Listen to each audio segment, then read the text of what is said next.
नमस्कार, आप देखना शुरू कर चुके हैं खबरें अब तक और मैं हूं आपके साथ पवन शर्मा। खबरें अब तक में आज हम बात करेंगे दिल्ली के जंतर मंतर पर नीट पेपर लीक के खिलाफ सड़कों पर उतरे छात्रों पर हुए वरवर लाठीचार्ज और बहते खून की।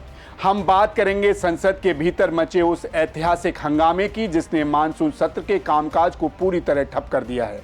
साथ ही बात करेंगे संसद भवन के बंद कमरे में हुई राहुल अखिलेश की सीक्रेट मीटिंग की। और सिर्फ राजनीति ही नहीं, आज हम आपको दिखाएंगे आपकी जिंदगी सेहत से खिलवाड़ करने वाले उस मौत के कारोबार की। लेकिन इन सभी खबरों को विस्तार से जानने से पहले चलिए नजर डाल लेते हैं इस वक्त की हेडलाइंस पर। पांचुक को मेदांता हॉस्पिटल शिफ्ट किया जाएगा, हाई कोर्ट का आदेश। सीजीपी प्रदर्शन में अब तक 5 एफआईआर, उपद्रवियों की सीसीटीवी से हो रही तलाश। यूपी में किसी भी विदेशी आक्रांता के नाम पर आयोजन स्वीकार नहीं, बोले सीएम योगी। असम में उफान पर नदियां, 10 लोगों की मौत, 3,62,000 लोग प्रभावित। पीएम आवास के करीब high voltage drama, Rahul Priyanka समेत कई कांग्रेसी नेता धरने पर बैठे। केरल वक्फ बोर्ड को सुप्रीम कोर्ट से राहत, हाई कोर्ट के आदेश में बदलाव। मध्य प्रदेश विधानसभा से पारित हुआ UCC bill, CM Mohan Yadav बोले ऐतिहासिक पल।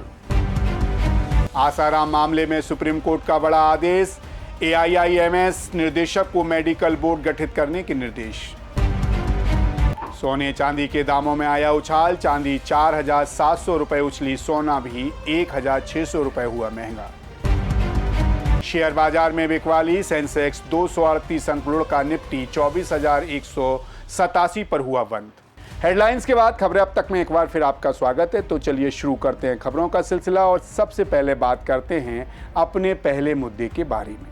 दिल्ली की सीमाएं सील, जंतर मंतर पर रणक्षेत्र और संसद से लेकर सड़कों तक जबरदस्त हाहाकार। जी हां, राजधानी दिल्ली की हवा में इस वक्त सियासत का बारूद तैर रहा है और माहौल पूरी तरह से गरमाया हुआ है।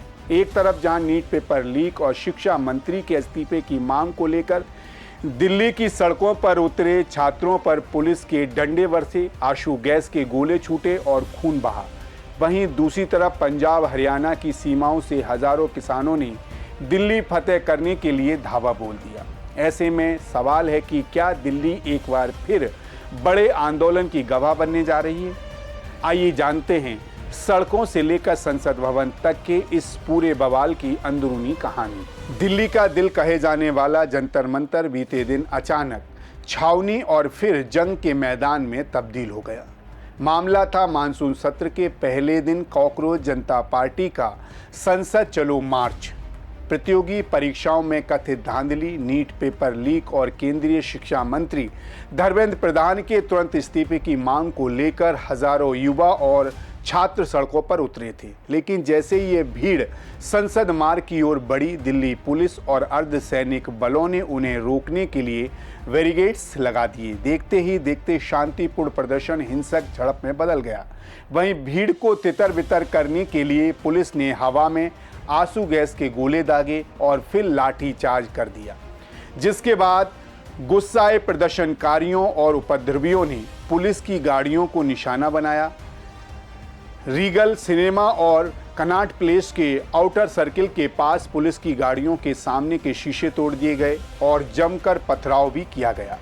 दिल्ली पुलिस के मुताबिक इस भीषण टकराव में पुलिस के बड़े अधिकारियों समेत 118 से ज़्यादा पुलिस और केंद्रीय बलों के जवान घायल हुए हैं। वहीं दूसरी तरफ करीब 60 प्रदर्शनकारी छात्र भी घायल हुए, जबकि पुलिस ने करीब 70 लोगों को हिरासत में ले लिया। और आपको बता दें, सोमवार देर रात पुलिस द्वारा मंच हटाए जाने के बाद सीजीपी के संस्थापक अभिजीत दीपके और समर्थक फिर से जंतर मंतर और केरल हाउस के बाहर धरने पर बैठ गए। अभिजीत दीपके ने पुलिस और मोदी सरकार पर हमला बोलते हुए कहा कि पूरे देश ने देखा कि कैसे दिल्ली पुलिस ने बर्बरता की हदें पार कर दी।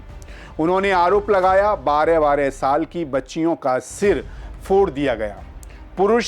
पुलिस अधिकारियों ने लड़कियों के कपड़े फाड़े, उनकी छाती पर पैर रखे और गले पकड़े। महिला पुलिसकर्मी दूर थीं, हाथ उठाने वाले सारे पुरुष अधिकारी थे। ये सरकार नहीं, तानाशाही है। सुनिए अभिजीत दीपके ने क्या कुछ कहा। मैं क्या कहना चाहूँगा, कल आप लोगों ने 12-12 साल की बच्चों का सर फोड़ा। नहीं, एक सेकेंड, नहीं अभी का क्या सर, कल ही बात हुई है।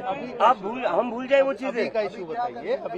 एक तो कल आपने 12-12 साल का सर फोड़ा है, लड़कियों की छाती पर पैर रखकर पुलिस ने उनको पीटा है, मेल पुलिस ऑफिसर ने पीटा है। उसके बाद भी आप लोगों का मन नहीं भरा है। एक second sir please let me speak sir. कल हम लोगों ने आपकी लाठियां खा ली है, लेट मी स्पीक सर। बहुत ब्रूटैलिटी करी है पुलिस ने कल। एक सेकेंड सर, मैं ये बोल रहा हूँ, कल आपने इतनी ब्रूटैलिटी करी, स्टूडेंट्स ने ब्रूटैलिटी सहन कर ली, सारी लाठियां खा ली, अपना सर फुड़वा लिया, हाथ फुड़वा लिए, और उसके बाद भी आप लोग आज फिर से तंग करने में लगे हुए हैं।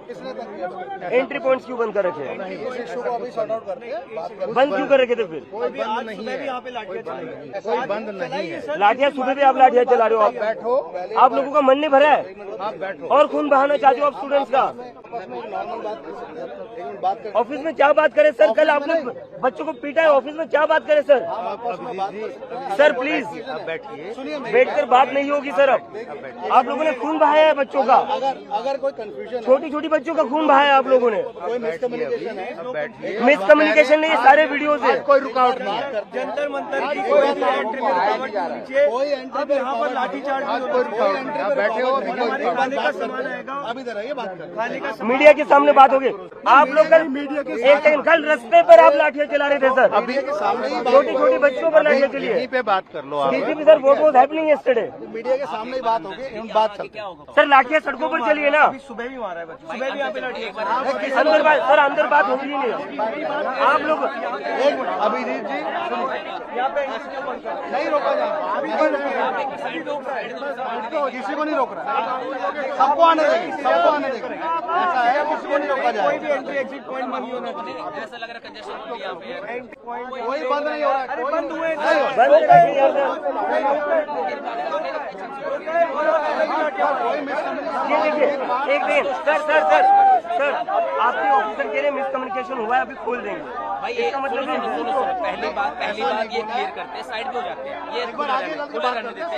आप लोगों ने बहुत ब्रूटैलिटी करी है। उस पर भी बात करेंगे भाई, पर ये थोड़ा सा बहुत clear ब्रूटैलिटी। माहौल I was not expecting this. कोई नहीं ah I was not expecting this. Sir आप कल जो हुआ, अभी की बात, कल की नहीं, कल जो हुआ उसके बाद अभी कहीं मत कोई नहीं मारा। ये वीडियो आप लोग मना करे थे।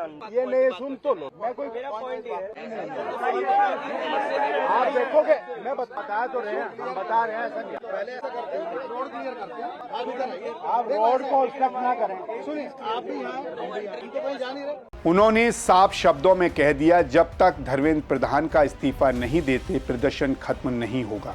हालांकि पुलिस द्वारा छात्रों का खून बहाए जाने के विरोध में आज मंगलवार को संसद मार्च टालकर जंतर मंतर पर ही शांति धरना जारी रखा गया। वहीं इस पूरी बर्बरता से आहत होकर अनशन पर बैठे सोनम वांगचुक ने सफदरगंज अस्पताल से अपनी पत्नी के जरिए एक खत भेजा है।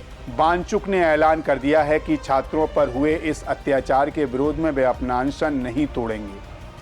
आपको बता दें, इस घटना ने देश की राजनीति और कानूनी गलियारों में भूचाल ला दिया है।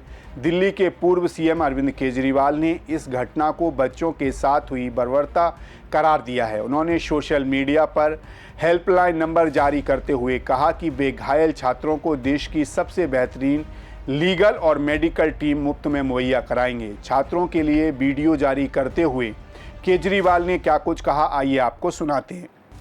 आप सबको नमस्कार। कल जिस तरह से मोदी सरकार ने हमारे बच्चों के ऊपर, हमारे युवाओं के ऊपर बर्बरता से हमला किया है, वो बेहद शर्मनाक है। शायद अंग्रेज भी शर्मा जाएंगे। जिस तरह से कल हमारे बच्चों पे लाठीचार्ज किया गया, टीयर गैस के गोले छोड़े गए, फर्जी केस किए गए। मैंने बहुत सारे वीडियो देखे सोशल मीडिया पे, दिल हिला देता है। मैं आप लोगों को कहना चाहता हूं कि अगर आपको किसी भी तरह से लीगल मदद की जरूरत है, मैं सोशल मीडिया पे देख रहा हूं कुछ पेरेंट्स अपने बच्चों को ढूंढ रहे हैं, उनको कह रहे हैं कि शायद पुलिस कहीं उठा के ले गई है। कुछ बच्चों पे झूठे केस कर दिए गए हैं। अगर आपको किसी भी लीगल मदद की जरूरत है, ये नंबर स्क्रीन पे आ गया है, इस नंबर पे आप हमें मैसेज कर दीजिए। हमने एक पूरी लीगल टीम बनाई है, लीगल टीम आपकी मदद करेगी। जरूरत पड़ेगी तो देश के बड़े से बड़े वकील आपकी मदद के लिए हम खड़े करेंगे। अगर आपको किसी मेडिकल की भी जरूरत है, किसी भी और तरह की जरूरत है, आप हमें इस नंबर पे जरूर मैसेज करें, तुरंत आपके पास कॉल बैक आएगा, हम आपके लिए मदद के लिए पहुंचेंगे। अभी मैं थोड़ी देर में आरएमएल हॉस्पिटल जा रहा हूं, वहां पे जो हमारे घायल लोग एडमिटेड हैं उन सब से बात करूंगा, उनके हालचाल पूछने के लिए। उसके बाद मैं पार्लियामेंट्री पुलिस स्टेशन जाऊंगा कि किन किन बच्चों के ऊपर एफआईआर की गई है, कौन कौन से बच्चे हैं जिनको उन्होंने कहां कहां कौन कौन सी जेल में कहां कहां रखा हुआ है, ये सब जानकारी लेने के लिए मैं पार्लियामेंट पुलिस स्टेशन जाऊंगा। हम सब एक हैं, आप हमारे हो, आप हमारे बच्चे हो, आप हमारे भाई बहन हो, आपकी मदद के लिए हम हमेशा तैयार हैं। हमारा 140 करोड़ लोगों का परिवार है, हम सब मिलके एक दूसरे की मदद करेंगे। कुछ लोग मेरे से पूछ रहे थे कि केजरीवाल जी कल आप संसद मार्च पे क्यों नहीं आए। मुझे पंजाब में कुछ काम था, मैं वहां गया हुआ था, लेकिन मेरे दोनों बच्चे कल संसद मार्च में आए थे। वो आपके साथ कदम से कदम मिला के चल रहे थे, 4-5 घंटे तक वो आपके साथ थे। जहां टीयर गैस छोड़ी गई मेरे बच्चे वहीं मौजूद थे। हम सब मिलके ये लड़ाई लड़ेंगे। हमारी लड़ाई न्याय संगत है। हम क्या मांग रहे हैं? हम एक अच्छी शिक्षा व्यवस्था मांग रहे हैं, हम एक अच्छी परीक्षा व्यवस्था मांग रहे हैं कि पेपर लीक नहीं होने चाहिए, इवैल्यूएशन सिस्टम ठीक होना चाहिए। ये गलत थोड़ी है, ये तो किसी भी जिम्मेदार सरकार की जिम्मेदारी है। लेकिन सरकार अपनी जिम्मेदारी पूरी ना करके बच्चों पे अगर आंसू गैस के गोले छोड़े, अगर उन पे लाठीचार्ज करे, ये तो सही नहीं है। दूसरी तरफ सुप्रीम कोर्ट के वकील नरेंद्र मिश्रा ने भारत के मुख्य न्यायाधीश को पत्र लिखकर दिल्ली पुलिस और आरएएफ के खिलाफ खुद संज्ञान लेने और सुप्रीम कोर्ट के सिटिंग जज की अध्यक्षता में स्वतंत्र न्यायिक जांच कराने की मांग की है। इतना ही नहीं, आजाद समाज पार्टी के सांसद चंद्रशेखर रावण संसद परिसर में बाबा साहेब अम्बेडकर की प्रतिमा के नीचे रात भर धरने पर बैठे रहे। उन्होंने कहा, मैंने जलियांवाला बाग नहीं देखा, लेकिन जंतर मंतर के दृश्यों ने इतिहास के उस काले पन्ने की याद दिला दी है।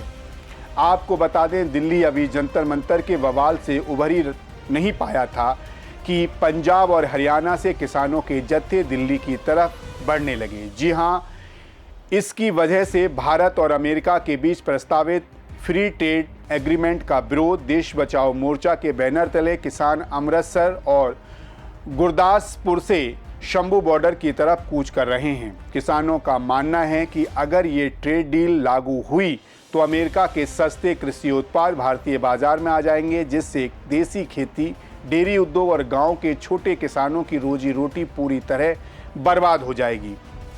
वहीं खरनौरी और शंभू बॉर्डर पर हरियाणा पुलिस ने भारी बैरिकेडिंग कर दी है। भारतमाला एक्सप्रेसवे पर गाड़ियों की आवाजाही ठप है। बीएनएस की धारा 163 लागू कर दी गई है। भारतीय किसान यूनियन चंडूनी के प्रमुख गुरनाम सिंह चंडूनी को दिल्ली जाते वक्त गिरफ्तार कर लिया गया है। इसके विरोध में मथुरा समेत कई इलाकों में किसान नेताओं को रात में ही घरों में हाउस अरेस्ट कर दिया गया है। वहीं इन तमाम तनावों के बीच एनडीए संसदीय दल की बैठक में प्रधानमंत्री नरेंद्र मोदी ने कड़ा रुख अपनाया। संसदीय कार्य मंत्री किरेन रिजिजू ने बताया कि पीएम मोदी ने साफ कहा है कि पेपर लीक जैसे गंभीर मुद्दे पर कोई राजनीति नहीं होनी चाहिए। दोषियों को बख्शा नहीं जाएगा और उन्हें कड़ी से कड़ी सजा मिलेगी। साथ ही भारत अमेरिका ट्रेड डील को लेकर फैलाए जा रहे भ्रम पर बोलते हुए पीएम मोदी ने भरोसा दिलाया कि इस समझौते से भारतीय किसानों का 1% भी नुकसान नहीं होगा।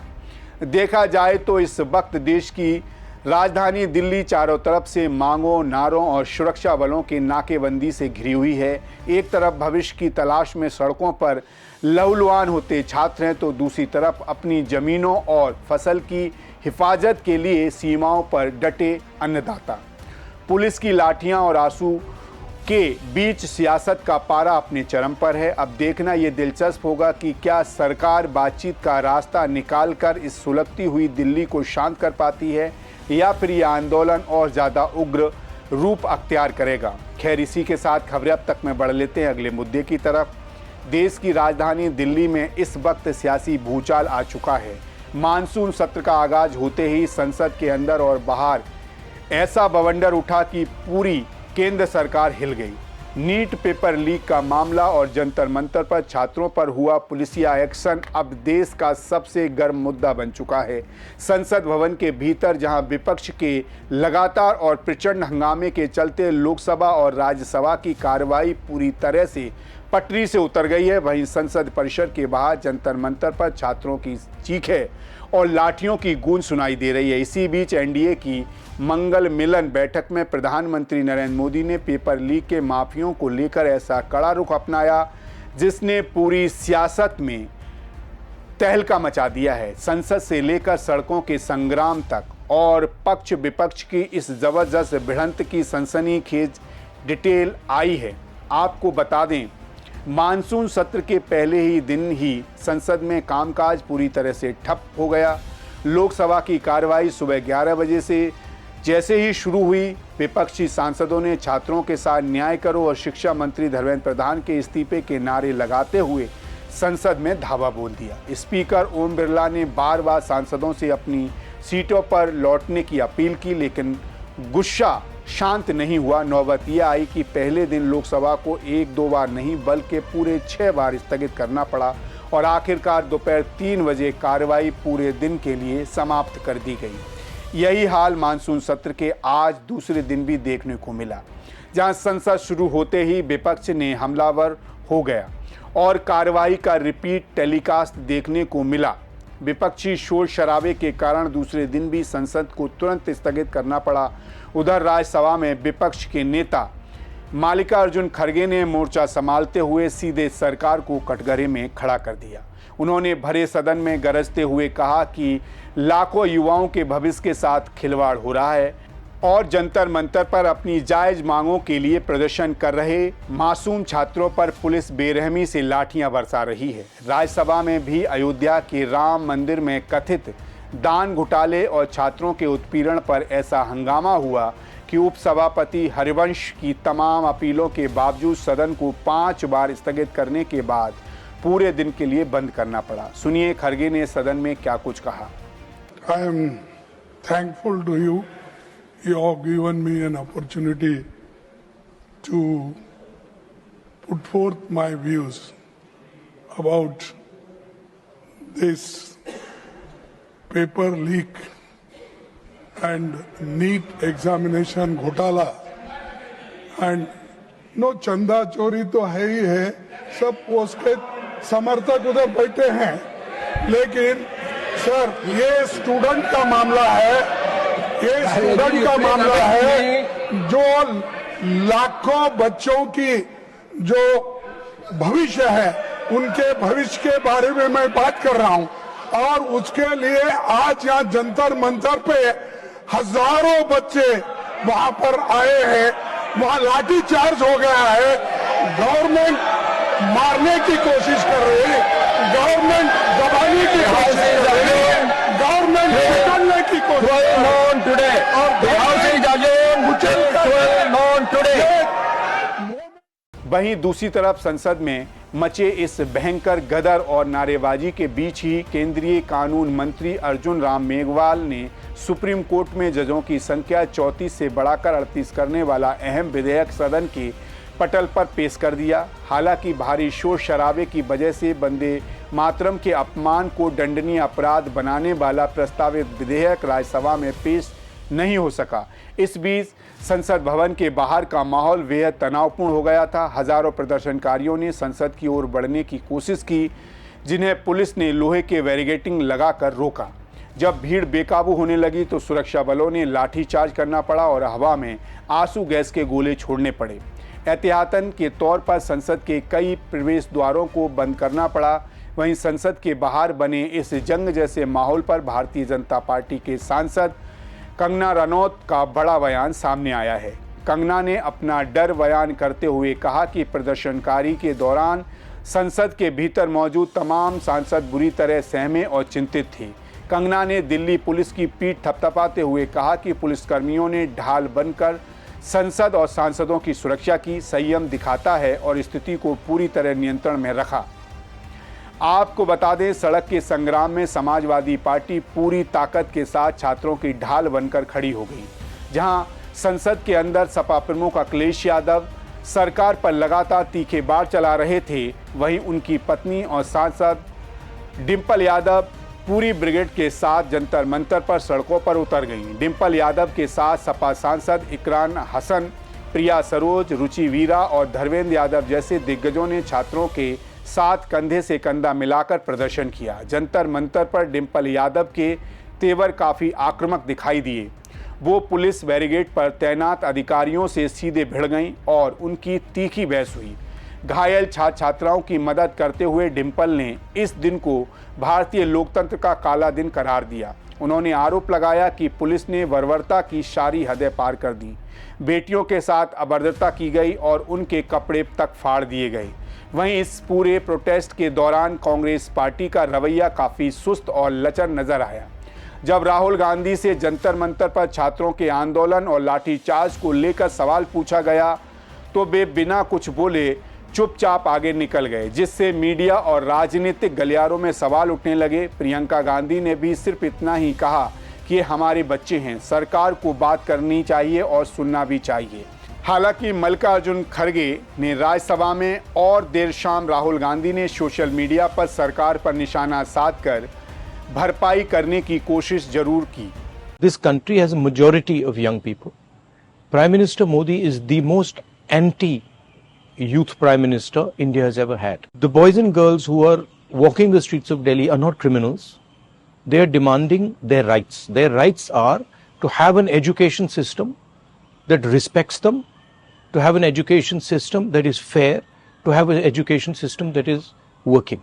There's absolutely nothing wrong in what they're doing, and it's disgusting what the government is doing and what the police is doing. This is absolutely no way to behave. Tear gassing students, lathi charging students is not democratic. It's not India's way, and it is not the way this should be done.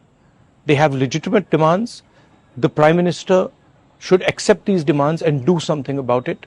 Everybody is sick and tired of the way our education system is running. Everybody is sick and tired of how the RSS has captured our education system and how all our institutions are being run by one organization. This is a natural response that the young people of India are making, and it should be respected. We've been raising this issue not for weeks or months, we've been raising it for years. There's a fundamental problem, and Modi disrespects all the young people of this country. All they believe in is asatya and hinsa, which are the anti-Indian principles. Thank you. आपको बता दें, संसद और सड़क पर मचे इस प्रचंड बवाल के बीच दिल्ली में एनडीए संसदीय दल की बेहद खास बैठक हुई, जिसे मंगल मिलन नाम दिया गया।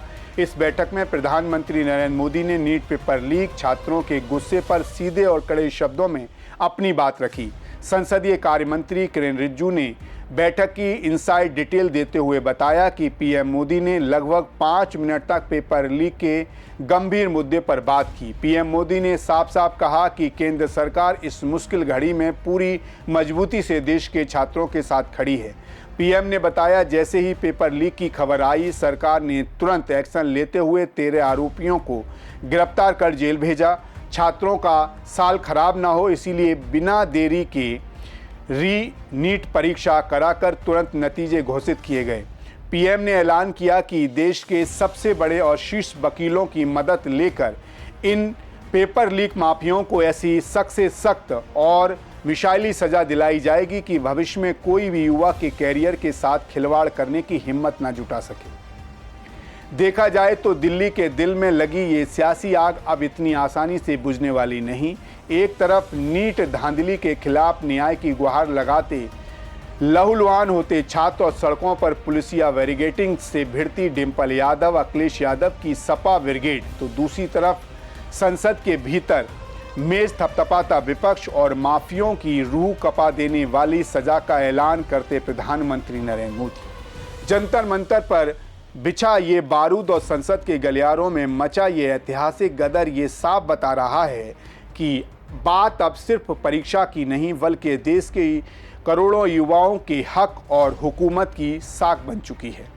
अब देखना ये होगा कि प्रधानमंत्री के इस कड़े हंटर के बाद नीट के गुनहगार सड़कों के पीछे कितनी जल्दी पहुंचते हैं और सड़कों पर भड़की ये ज्वाला दिल्ली के तख्त को कितना हिलाती है। खैर, इसी के साथ खबरें अब तक में बढ़ लेते हैं अगले मुद्दे की तरफ। दिल्ली का तापमान भले ही मौसम से गर्म हो गया हो, लेकिन सदन के भीतर का सियासी पारा बिल्कुल 100 डिग्री पर आ गया है। मानसून सत्र का पहला दिन ही था कि चारों तरफ विपक्ष का हंगामा पेपर लीक से लेकर अयोध्या राम मंदिर चढ़ावा चोरी के मुद्दे पर नारेबाजी और इसी गहमा गहमी के बीच लोकसभा में नेता प्रतिपक्ष राहुल गांधी के दफ्तर का दरवाजा बंद हो जाता है। अंदर बैठे हैं राहुल गांधी, समाजवादी पार्टी के सर्वे सर्वा अखिलेश यादव और साथ में प्रियंका गांधी वाड्रा। पूरे 1 घंटे तक चली इस हाई वोल्टेज सीक्रेट मीटिंग ने दिल्ली से लेकर लखनऊ तक की सियासत में भूचाल ला दिया है। आखिर बंद कमरे में क्या पक रहा था? क्या 2027 के उत्तर प्रदेश विधानसभा चुनाव का सबसे बड़ा चक्रव्यूह रचा जा रहा था? आइए आपको बता देते हैं इस रिपोर्ट में। दरअसल संसद की कार्रवाई जैसे ही पहली बार स्थगित हुई, ज्यादातर सपा सांसद तो जंतर मंतर की तरफ निकल पड़े। डिंपल यादव भी चली गईं, लेकिन अखिलेश यादव अलग ही मूड में थे।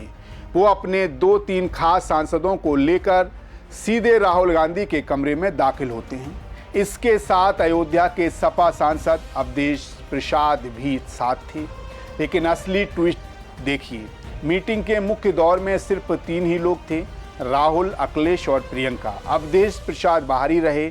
जब पत्रकारों ने अवधेश प्रसाद से पूछा, अरे सांसद जी अंदर क्या बात हुई, तो वो मुस्कराते हुए बोले, भैया बहुत सी बातें रणनीति का हिस्सा होती हैं, सबका ढिढोरा नहीं पीटा जाता। वहीं अखिलेश यादव से जब पूछा गया तो उन्होंने हमेशा की तरह अपने देसी अंदाज में सवाल टालते हुए कहा, अरे भाई सदन स्थगित हो गया है तो लोग मिलते ही हैं, पर हम और आप जानते हैं कि राजनीति में यूं ही कोई 1 घंटा तक चाय की चुस्कियां नहीं लेता। हालांकि पेपर लीक पर अखिलेश यादव ने अपनी बात जरूर रख दी है। कलेक्टिव रिस्पांसिबिलिटी कैसे हो सकती है? ये सरकार की जिम्मेदारी है कि पेपर लीक ना हो। और उसके बाद अभी शिकायतें आ रही कि बच्चे जो अपनी ओएमआर शीट दिखा रहे हैं उसे बड़े पैमाने पे धोखाधड़ी हुई है उनके साथ। उसकी जिम्मेदारी किसकी है? क्रेडिबिलिटी कौन बेटर करेगा? क्रेडिबिलिटी कौन अपनी ठीक करेगा? और सोचिए आप, सदन में अभी भी नारे लगा रहे हैं दान चोरी के बाद भी। इससे ज्यादा शर्म की बात क्या हो सकती है? एसआईटी के बाद एसआईटी बन रही है। एसआईटी ने पोल खोली, कुछ राज खोल दिए, अभी और राज खुलने जा रहे हैं। भाई एसआईटी ने तो राज खोले, एसआईटी की वजह से तो जेल गए दान में और चंदा चोरी में, चढ़ावे में। तो एक और एसआईटी बनी है सुनने में आ रहा है, तो इसका मतलब और बड़े राज खुलेंगे। कुछ लखनऊ वाले खोलेंगे, कुछ दिल्ली वाले खोलेंगे, राज तो पूरे खोलेंगे ना। आपको बता दें, हाल ही में उत्तर प्रदेश कांग्रेस के प्रभारी राजेंद्र पाल गौतम ने 403 में से सीधे 200 सीटों का दावा ठोक दिया था। उधर कांग्रेस सांसद इमरान मसूद भी अखिलेश यादव पर तंज कस रहे थे कि वो मुस्लिम मुद्दों की अनदेखी कर रहे हैं। हालांकि सपा वाले भी कहाँ चुप रहने वाले थे, उनकी तरफ से भी पलटवार चालू था। लेकिन इस मीटिंग के बाद तो इमरान मसूद के सुर ही बदल गए। एकदम से प्यार उमड़ पड़ा और बोले, अखिलेश जी बड़े नेता हैं, बड़े लोग बैठेंगे तो रास्ता निकलेगा ही। आपको बता दें, कांग्रेस भले ही 200 सीटें चिल्ला रही हो, लेकिन उसकी असली नज़र 100 सीटों पर है। उनका कहना है 2017 में जब अखिलेश के साथ लड़े थे तब सपा ने 105 सीटें दी थीं, तो इस बार 100 से कम पर बात नहीं बनने वाली। कांग्रेस का तर्क है कि अगर उन्हें ज़्यादा सीटें मिलेंगी तो दलित वोटर गठबंधन से मजबूती से जुड़ेंगे। जैसे 2024 के लोकसभा चुनाव में उत्तर प्रदेश की 80 में से 43 सीटें गठबंधन ने जीती थी। इसमें सपा को 37 और कांग्रेस को 6 सीटें मिली थी। लेकिन अखिलेश यादव का गणित एकदम साफ है, सीट नहीं जीत महत्वपूर्ण है। सपा का कहना है कि 2017 का माहौल अलग था, तब शिवपाल यादव की नाराजगी थी, पारिवारिक कलह थी, अब हालात बदल चुके हैं। अखिलेश चाहते हैं कि कांग्रेस सिर्फ हवा में बातें ना करे, अपनी दावेदारी वाली सीटों के साथ मजबूत उम्मीदवारों की लिस्ट भी दे। सपा का साफ कहना है कि बूथ स्तर पर लड़ने वाला कार्यकर्ता चाहिए और कांग्रेस के पास जमीन पर जुझारू कार्यकर्ताओं की कमी है। सपा के हिसाब से कांग्रेस को 80 के आसपास सीटें ही दी जा सकती हैं। कुल मिलाकर अब सबसे बड़ा सवाल ये है, अखिलेश यादव के सामने सबसे बड़ी चुनौती है कि मुख्यमंत्री योगी आदित्यनाथ को उत्तर प्रदेश में हैट्रिक लगाने से रोकना, और इस जंग में कांग्रेस को साथ लेकर चलना सबकी मजबूरी भी है और दूसरी रणनीति भी। दूसरी तरफ कांग्रेस भी जानती है कि अकेले दम पर वो उत्तर प्रदेश में कुछ खास नहीं कर सकते। 2022 के चुनाव में प्रियंका गांधी के अकेले प्रचार प्रसार करने के बावजूद कांग्रेस को सिर्फ 2 सीटें और 2% वोट मिले थे, यानी दोनों एक दूसरे की ज़रूरत है। राहुल गांधी और अखिलेश ने बंद कमरे में जो चक्रव्यूह रचा है उसका असली असर आने वाले दिनों में संसद के हंगामे और उत्तर प्रदेश की सड़कों पर साफ दिखाई देगा। अब देखना दिलचस्प होगा कि क्या अखिलेश अपनी जिद पर अड़े रहते हैं या कांग्रेस को दिल खोलकर सीटें देते हैं। खैर, जाते जाते आपको एक और अहम मुद्दे से आइए रूबरू करा देते हैं। जरा सोचिए, क्या आप जो दवा अपने या अपने किसी प्रियजन के इलाज के लिए बड़ी उम्मीद से निगल रहे हैं वो वाकई आपको ज़िंदगी दे रही है या फिर आपके शरीर में धीमा जहर घोल रही है? जी हाँ, ये सवाल इसलिए क्योंकि देश में इस वक्त नकली, खोया और मिलावटी पनीर से भी बड़ा एक खौफनाक खेल चल रहा है और वो है मौत की दवाइयों का व्यापार। पांडुचेरी से लेकर दिल्ली, उत्तर प्रदेश से लेकर हरियाणा और महाराष्ट्र तक फर्जी और नकली दवाओं का ऐसा काला नेटवर्क फैल चुका है जिसने खुद जांच एजेंसियों को भी सन्न कर दिया है। 5,000 करोड़ का जहरीला कच्चा माल, कैंसर और बीपी की फर्जी गोलियां और इस घिनौने खेल में खाकी वर्दी आईपीएस अधिकारी तक शामिल हैं। आपको बता दें, इस काली दुनिया का जो सबसे बड़ा और दिल दहला देने वाला सच सामने आया है उसने देश के प्रशासनिक हलकों में हड़कंप मचा दिया है। पांडुचेरी में हुई एक बड़ी कार्रवाई के दौरान लगभग 5,000 करोड़ की नकली दवाएं और जहरीला कच्चा माल बरामद किया गया है। इस केस की जांच जैसे ही आगे बढ़ी, इसके तार सीधे एक सीनियर अधिकारी से जा जुड़े। इस पुलिस अधिकारी की गिरफ्तारी के बाद साफ हो गया कि रैकेट कितना रसूखदार और बेखौफ हो चुका था। इतना ही नहीं, देश भर में हुई ताबड़तोड़ छापेमारी के दौरान नकली ऑक्सीटोसिन इंजेक्शन, कैंसर की फर्जी दवाएं, ब्लड प्रेशर और हम आपकी रोज़मर्रा की ज़िंदगी में शामिल पैरासीटामोल तक की नकली कॉपियां पकड़ी गई। देश के अलग अलग हिस्सों से दर्जनों आरोपियों को भारी मात्रा में प्रतिबंधित कर और जहरीले कच्चे माल के साथ दबोचा जा चुका है। वहीं विश्व स्वास्थ्य संगठन की रिपोर्ट ने इस काले सच पर जो मोहर लगाई है वो रोंगटे खड़े कर देने वाली है। आपको बता दें, कम और मध्य आय वाले देशों में बिकने वाली हर 10 में से 1 दवा पूरी तरह से नकली और बेकार है। हर साल दुनिया भर के गरीब और मध्यम वर्गीय लोग इस इलाज के नाम पर फर्जी दवाओं में 2.89 लाख करोड़ रुपए पानी की तरह बहा रहे हैं। ये दवाएं ना सिर्फ बीमारी ठीक करने में नाकामयाब रहती हैं बल्कि मरीज के शरीर में ऐसा साइड इफेक्ट छोड़ जाती हैं जिन्हें जीवन भर ठीक कर पाना काफ़ी मुश्किल होता है, यानी नामुमकिन हो जाता है। दरअसल इस साल 1 जनवरी से लेकर अब तक लगभग 3 दर्जन से अधिक ऐसी भीषण घटनाएं दर्ज हुई हैं जिसमें अलग अलग एजेंसियों ने नकली दवाएं बनाने वाली फैक्ट्रियों पर बुलडोजर चला दिया है। दिल्ली, उत्तराखंड, उत्तर प्रदेश और हरियाणा के दर्जनों गुप्त ठिकानों पर छापेमारी हुई।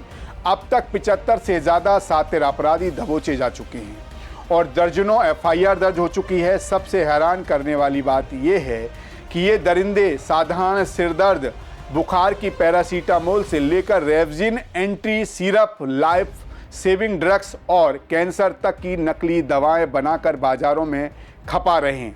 वहीं जांच में खुलासा हुआ कि ये जालसाज उन्हीं दवाओं को निशाना बनाते हैं जिन्हें आम जनता सीधे मेडिकल स्टोर से नाम लेकर खरीदती है। इन दवाओं की पैकेजिंग और रैपर इतने परफेक्ट और हुबहू असली ब्रांड जैसे नज़र आते हैं कि आम ग्राहक तो क्या कोई डॉक्टर भी अपनी आंखों से देखकर फ़र्क नहीं बता सकता। जाहिर है नकली दवाओं का ये मकर जाल अब किसी छापेमारी या महामारी से कम नहीं नज़र आ रहा है।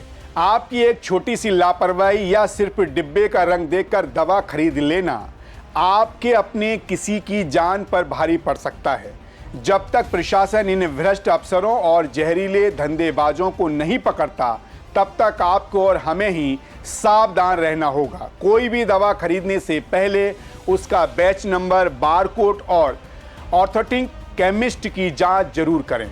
देखा जाए तो चाहे सड़कों पर अपने भविष्य के लिए लाठियां खाते लहूलुहान छात्र हों, सीमाओं पर अपनी जमीन और फसल के लिए डटे किसान हों, बंद कमरे में 2027 की सियासी गोटियां सेट करते दिग्गज नेता हों, या फिर आपकी हमारी थाली और दबाव में जहर घोलते ये बेखौफ जालसाज। आज देश की राजधानी से लेकर गली मोहल्लों तक हर तरफ एक ही सवाल गूंज रहा है कि आखिर जनता के हक और हुकूमत की साख की इस जंग में जीत किसकी होगी?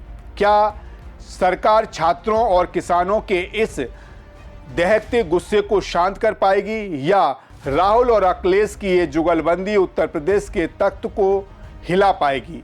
और क्या नकली दवाओं के इस जानलेवा धंधे पर कानून का हंटर पूरी तरह से चल पाएगा? इन तमाम सवालों के जवाब पर खबरें अब तक पर ही नज़र लगातार बनाए रखिएगा। फिलहाल खबरें अब तक में आज के लिए बस इतना ही। फिर आपसे मुलाकात होगी कोई बड़ी खबर और उसके पीछे छिपे बड़े सच के साथ। तब तक आप देखते रहिए सी न्यूज़ भारत, हर खबर आपके साथ, आपके हाथ। नमस्कार।